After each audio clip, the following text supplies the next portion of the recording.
Good morning. Hey, want to take a little time, give a shout out to the minor prophets this morning, old famous Amos. They don't get enough love, but I was reading in Amos this morning, and God was just revealing something that was super encouraging to me. I want to share it with you. I hope it's encouraging to you as well. This morning's thought, we got 99 problems, but the fix ain't one. What do I mean by that? I mean that a lot of times we can see things that are problems in our lives, but they're actually things that God has meant to use as fixes.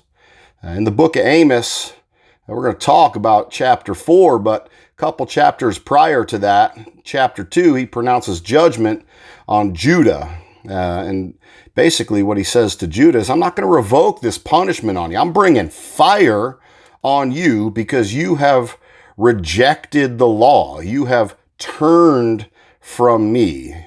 You are not pursuing truth. You're not, my ways are not your ways. You've kind of gone along and done your own ways. That's what's happening in chapter 2. And then in chapter 4, he is basically making what can only be seen as gentle, loving appeals for the Israelites to return to him, and they won't. Begins first appeal, says that they lacked bread in all their places. They had no carbs, man. God took away the carbs.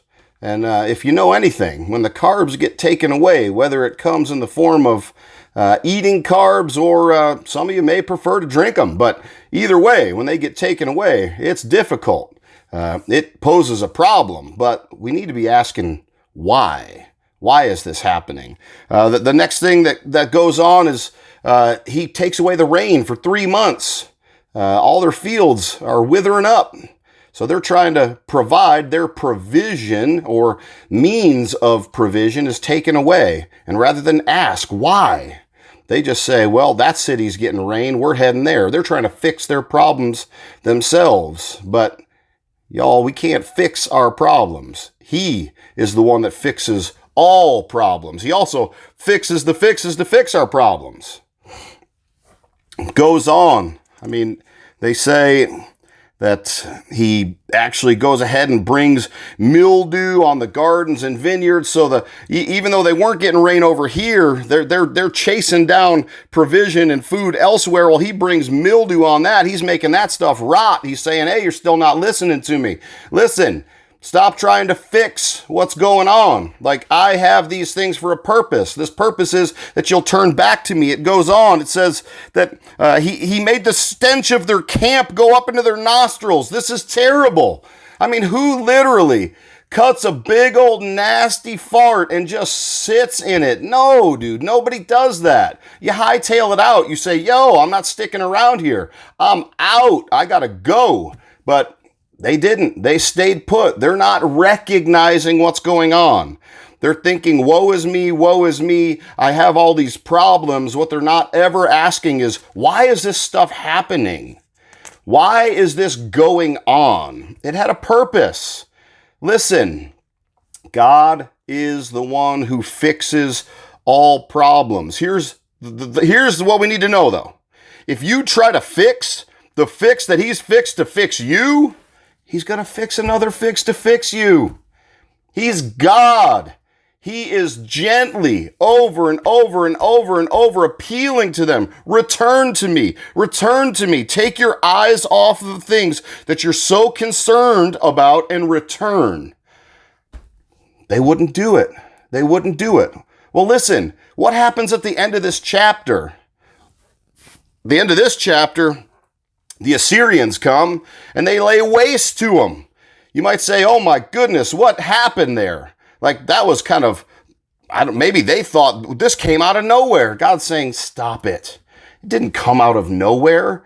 I have been trying to turn your gaze to me. I've been trying to fix the problem. The problem, what was it? It was what we said in chapter 2.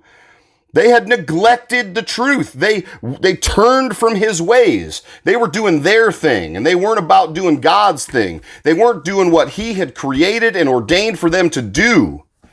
And he was trying to fix that problem, because that's the biggest problem.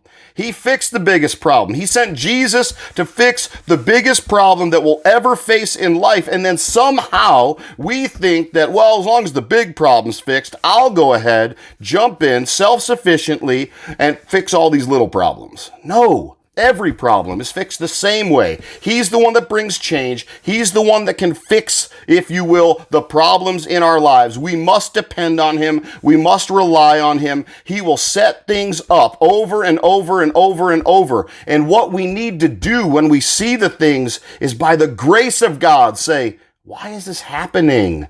What's going on? Lord, are you trying to get my attention here? What are you wanting to speak to me? I don't want to miss it. I want to hear it.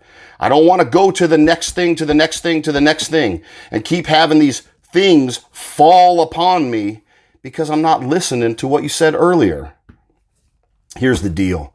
It's God's love for us. At the end of this path that the Israelites are on comes destruction by the Assyrians. God was setting up detour signs all along the way, saying, I love you. I want you to return and go to the place you're supposed to be. I don't want you to go to that place of destruction at the hand of the Assyrians. Likewise, if God's setting up some detour signs in our lives, let's not be fools and go blasting right through them, drive off the end of the cliff that's at the end of that road. That's complete. The bridge. I'll use a bridge. That's better. The bridge is out. It happens in Georgia. Bridges collapse. Let's not drive down roads where bridges are collapsed when the signs back there said, detour, go a different way. If God's saying, go a different way, return to me. I'm placing this in your life because I want to grab your attention, because I want you to return to me. I want you to go to the place that you're supposed to be. Hey, here's the deal. Let's not be fools that try to fix the fix that God fixed to fix us. Let's just listen. Trust that he's a gracious, loving God, and he has a purpose for these things that are going on in our lives, and that is for our good. So, join me today. Let's listen well. Let's not point the finger at problems, but let's ask the question, is this something God's using to fix me?